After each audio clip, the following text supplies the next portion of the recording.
مومنوں، کچھ برسوں سے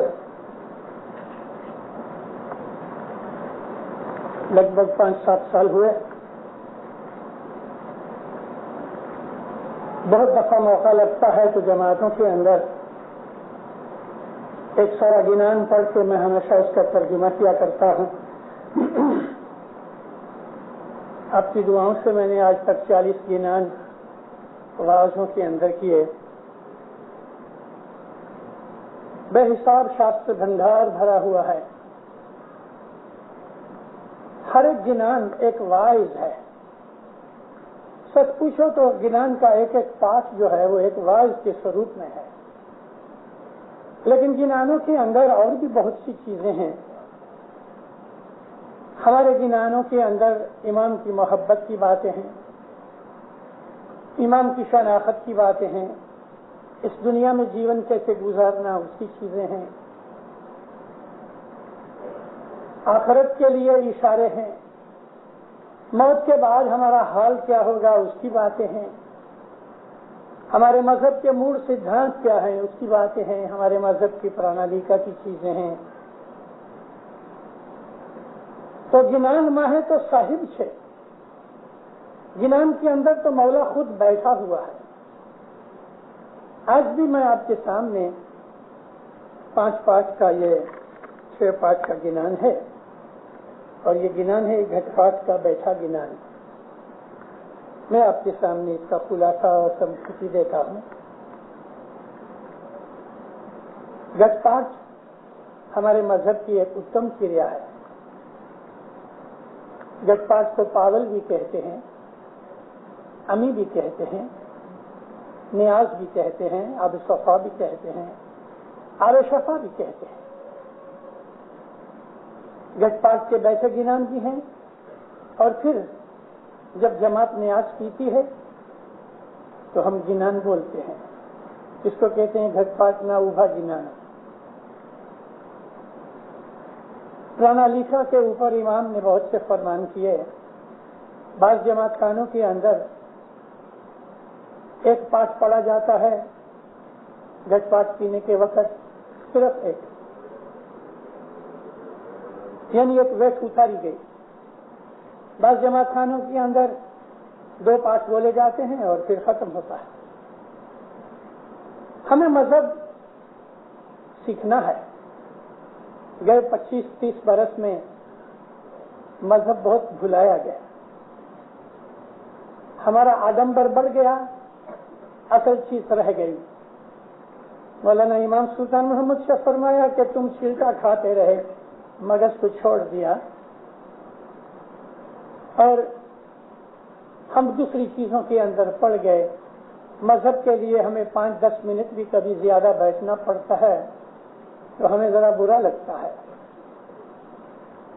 خیر مولا سب کو نیک ہدایت دے دے۔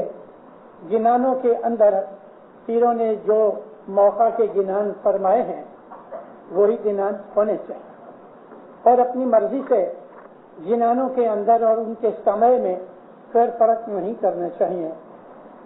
میری واعظوں کے اندر آپ نے کبھی سنا ہوگا کہ صبح کے چوگڑیے بھی ہیں، شام کے چوگڑیے بھی ہیں، صبح کے گنان بھی ہیں، دعا کے پہلے پڑھنے جیسے سانج کے گنان ہیں، دعا کے بعد پڑھنے جیسے جزے گنان ہیں۔ رات کو 12 بجے کی مجلس ہوتی تھی، آج تک یہ ہے کہ سمی سانج کو آئے، ساتھ ہی مجلس پکا دی، گھر چلے گئے۔ مجلسوں کا ہیتو یہ تھا کہ مجلس جو ہے وہ ایک کلاس روم ہے اور مشنری ٹیچر ہے۔ مجلس کے اندر آ کے بہت سی ادھیاتمک روحانی چیزوں کا ذکر ہوا کرتا ہے۔ پرانے زمانے کے اندر لوگ جماعت خانے سے نکل کے گھر جاتے تھے، کھا پی کے واپس آتے تھے، بچے وغیرہ سو جاتے تھے، اور سیریس لوگ جماعت خانے کے اندر آتے تھے، اور پھر مجلس ہوتی تھی، 1-1.5 گھنٹہ واعظ ہوئے رات کو 12 بجے تک، اور بعض بیت الخیال کی مجلسیں رات کو 2 بجے شروع ہوئے۔ میں نے خود نے اس قسم کے چانسز لیے ہوئے۔ بامبے کے اندر ہر سال بیت الخیال کا 40 دن کا ستاڑا ڈالتے تھے، 7 دن کا نہیں، 40 دن کا، اور ہر روز 40 دن میں نے واعظ کی ہے.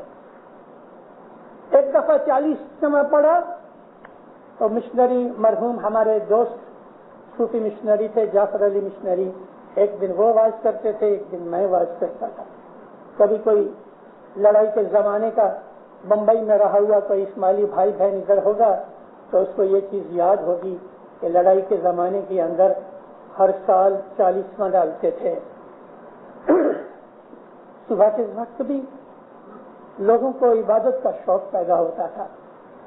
تو بہت دفعہ سمی سانز ہے دعا نہیں پڑھی گئی اور اس وقت صبح کا گنان پڑا جا رہا ہے. اور کبھی ایسا دیکھا ہے کہ پروڑیے ہے اور پروڑیے کے اندر شام کا گنان پڑا جاتا ہے. ایسا بھی میں نے دیکھا ہے کہ گھٹ پاٹ کا جو بیٹھا گنان ہے وہ کھڑے کھڑے پڑ دیا. تو یہ چیزیں برابر نہیں. موقع محل کی چیزیں جو ہمارے پیروں نے بیان کی ہیں وہی ہونی چاہیے، کیونکہ پیروں نے یہ سب جو سسٹم بنایا ہے اس میں کوئی بھید ہے. اور مذہب کا نام ہی سسٹم ہے. اگر سسٹم ہی نہیں تو مذہب نہیں رہتا. دنیا کے اندر کلچر سکھایا کس نے؟ مذہب نے سکھایا.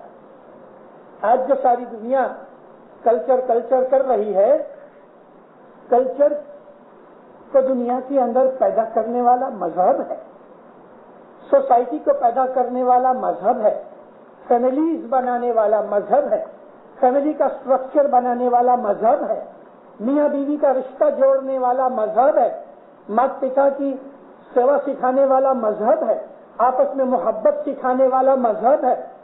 مذہب تو ہماری زندگی کی جان ہے. ہم کو ہماری زندگی میں کس طرح گزارا کرنا چاہیے ہم کو مذہب میں سے ملتا ہے.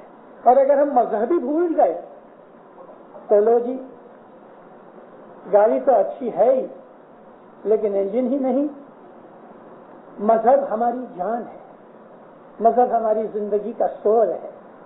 اب دیکھو یہ 6-5 کا گنان ہے.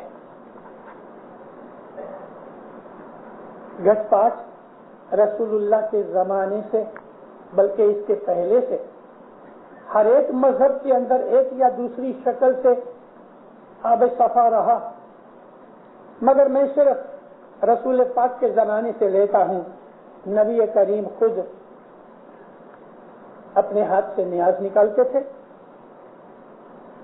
اپنی اسماعیلی جماعت اس وقت بھی تھی، بھلے اس کا نام اسماعیلی نہیں تھا اس وقت، مگر ایک ایسی جماعت تھی جس کو ہم ستپنتھی جماعت کہتے ہیں.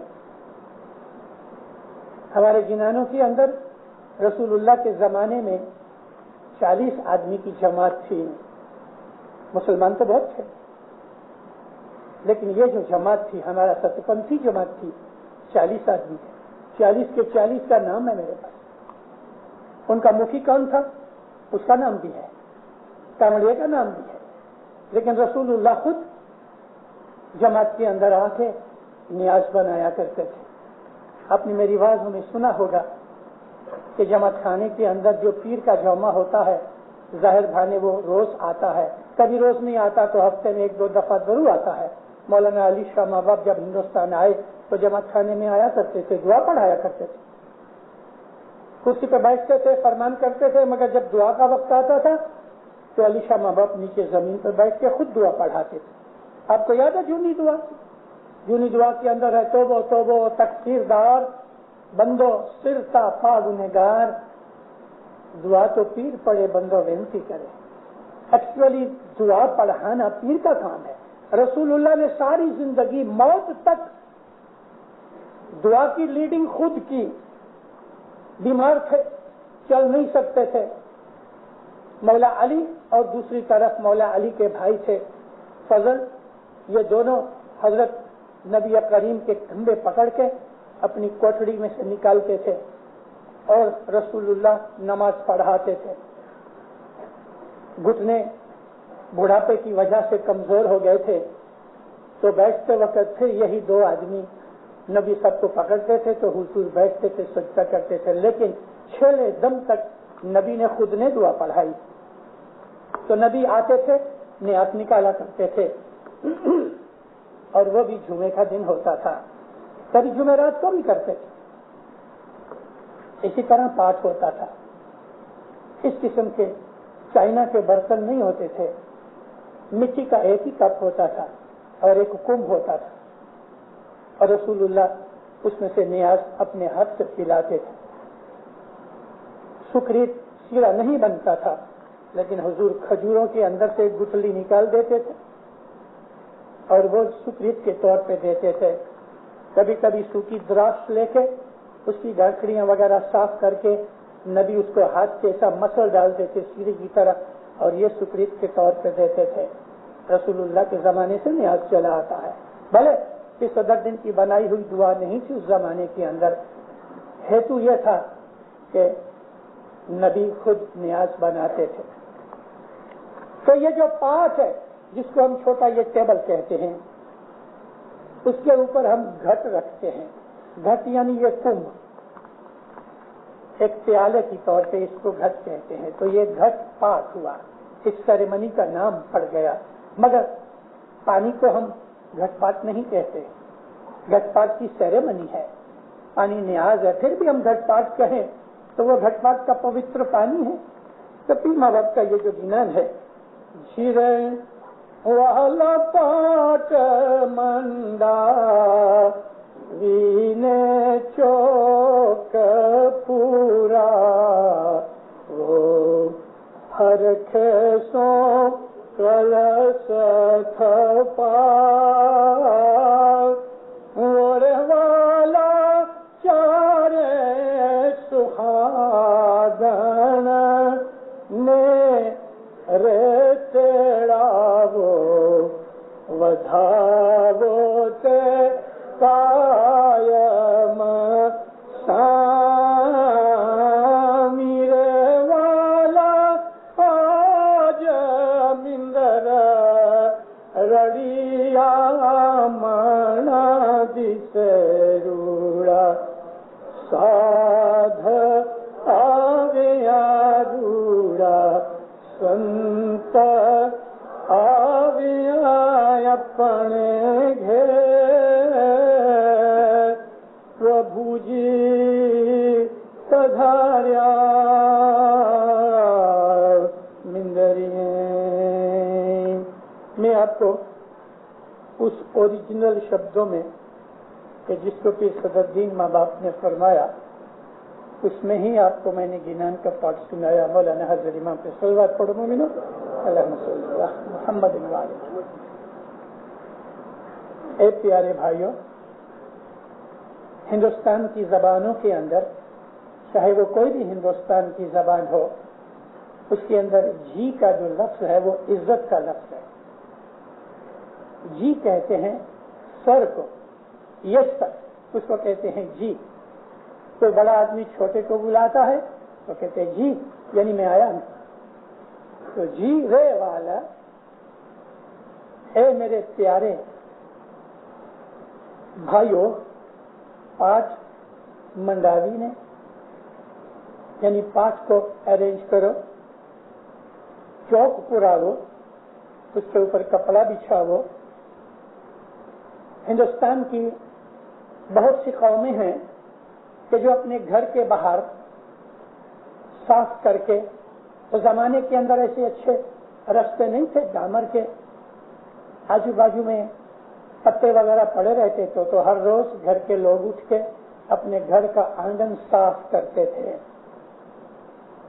اور صاف کر کے کئی ایسے لوگ تھے کہ جو اپنے اس آنگن کے اندر پانی چھڑکتے تھے، پھول ڈالتے تھے، رکھتے تھے، کئی ارد گرد کے درخت وغیرہ کاٹ کے اپنے دروازے پہ سجاتے تھے، اور کبھی خاص پرسنگ آتا تھا، کوئی خاص اوکیزن آتا تھا، تو وہ اپنے گھر کے آنگن کے اندر کچھ اس قسم کے ڈیزائنز بناتے تھے جس کو چوک پرانا کہتے ہیں۔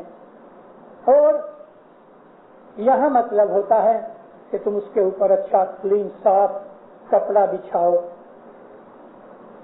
ہر کھیسو، حرکت کے ساتھ، محبت کے ساتھ، پریم کے ساتھ کلش کی استھاپنا کرو، یعنی